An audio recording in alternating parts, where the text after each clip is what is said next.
দিয়েছে। এখন প্রচুর মানুষ রক্ত দিতে বাকি ভিতরে দাঁড়িয়ে আছে। আমি শুধু আমার ভলেন্টিয়ার ভাইদের বলবো, বুঝতে পারছি তোমাদের অনেকের সময়ের সাথে সাথে খাওয়া হচ্ছে না সত্যি, কিন্তু তোমাদের কাছে অনুরোধ এটাই, যারা রক্ত দিতে আসছে যেভাবে তাদেরকে বেডের ওখানে সহযোগিতা করা থেকে শুরু করে তাদেরকে রেস্টরুমে বসানো থেকে শুরু করে যেগুলো যা দায়িত্ব দেওয়া আছে, তোমরা ভাই এই দায়িত্বটা একটু পালন করো। আমরা আমাদের লক্ষ্যে পৌঁছেছি, আরো বেশি করে রাখবো যাতে আমাদের এই রক্তদান মহোৎসবকে দেখে অন্যরা অনুপ্রাণিত হয়ে আরো তারা করুক এবং মানুষের যারা সহযোগিতা করুক। আমি ট্রাইব্যুনাল যদি একবার ঘোষণা করে দেয় যে আপনার এই সম্পত্তিটা ওয়াকাফের সম্পত্তি, ওটাই সর্বোচ্চ হয়ে গেল, আর কেউ নাকি ওটাকে কিছু করতে পারবে না, কিন্তু সম্পূর্ণ মিথ্যাচার।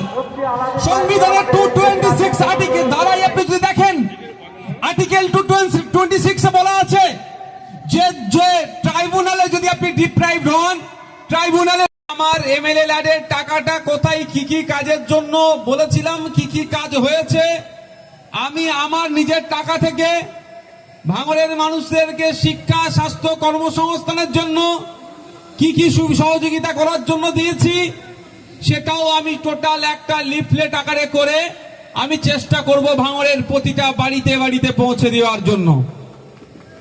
সেটাতে সামর্থ্য হয়ে না উঠলেও পাড়ার ধারে বা বুথে বুথে যে ধরনের ব্যানার হয়, ওই ধরনের বড় ব্যানার করে আমি লাগিয়ে দেব, দুধকে দুধ, পানিকে পানি করে দেব।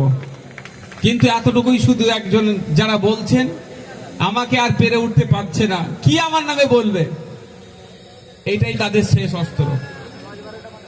এ নিয়ে আমি চিন্তিতও নয়, ভেঙে আমি পড়ি না, কারণ আমি জানি আমি কতটুকু পারফরমেন্স করছি বা কতটা করতে পারছি না।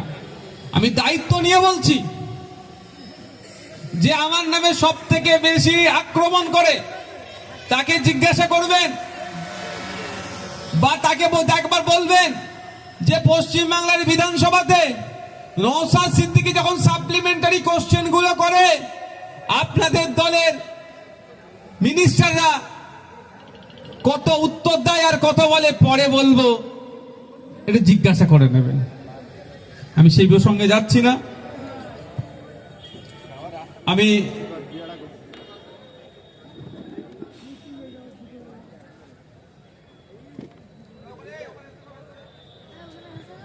হ্যাঁ আচ্ছা আচ্ছা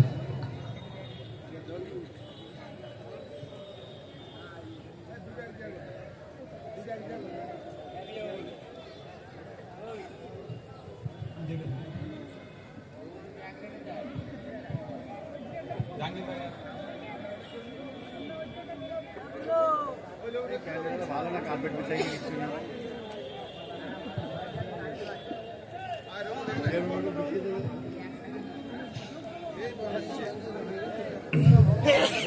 আমার এখানে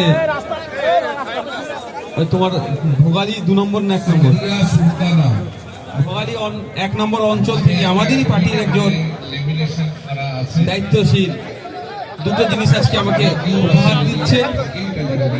আমাকে উপহার না, আমাদের রক্তদান শিবিরে একটা বাচ্চার হাত দিয়ে ওই একই স্লোগানে একটা লিফাফা দিয়েছে, একটা থাম দিয়েছে। থামের মধ্যে লেখা আছে এখানে রক্তপাত প্রাণহানি নয়, রক্তদানই হোক ভাঙড়ের পরিচয়। কিছু আর্থিক সহযোগিতা দিয়েছে আমাদের কাজল কোথায়, এটা পৌঁছে দাও। আর একটা সত্যি গুরুত্বপূর্ণ বিষয়, একটি গাছ একটি প্রাণ, একটা সামাজিক বার্তা দেওয়ার জন্য আমাকে স্বীকৃতি তুলে দিচ্ছে তার পরিবারের পক্ষ থেকে। ধন্যবাদ। কিন্তু ভাঙড়ে আপনারা এখানে জনসমুদ্রটা দেখিয়ে দিয়েছিলেন, ওই জনসমুদ্রটা নারী পুরুষ নির্বিশেষে এবারে কলকাতার শহীদ মিনারে আপনাদেরকে পৌঁছাতে হবে। মঞ্চে ডেকে দিচ্ছি আমাদের কলকাতার শহীদ মিনারে বিভিন্ন অঞ্চলের যারা আছেন, জাতিভিত্তিক জনগণনার দাবি নিয়ে, ওয়াকাফ সংশোধনী বিল বাতিলের দাবি নিয়ে, ফরেস্ট অ্যামেন্ডমেন্ট অ্যাক্ট 2023 যেটা করেছে সেটাকে বাতিলের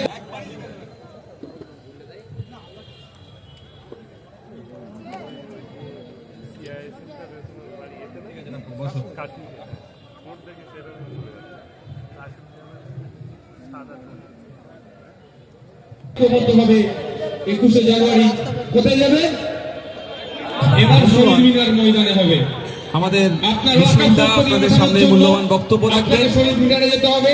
তার আগে আপনার বাড়ির মেয়ে আমাদের তিলোত্তমা, অঞ্চল নেতৃত্বরা তার সাথে যে অন্যায় হচ্ছে, কিছু কিছু করে আপনাদেরকে অত্যাচার বলবে। হবে, সেটাকে আমি এখন মঞ্চে ডেকে তার নেব। বিচারের দাবিতে শহীদ আমাদের মিনারে যেতে হবে। জাবলগাছি অঞ্চল থেকে ফিরোজ এখানে আছে?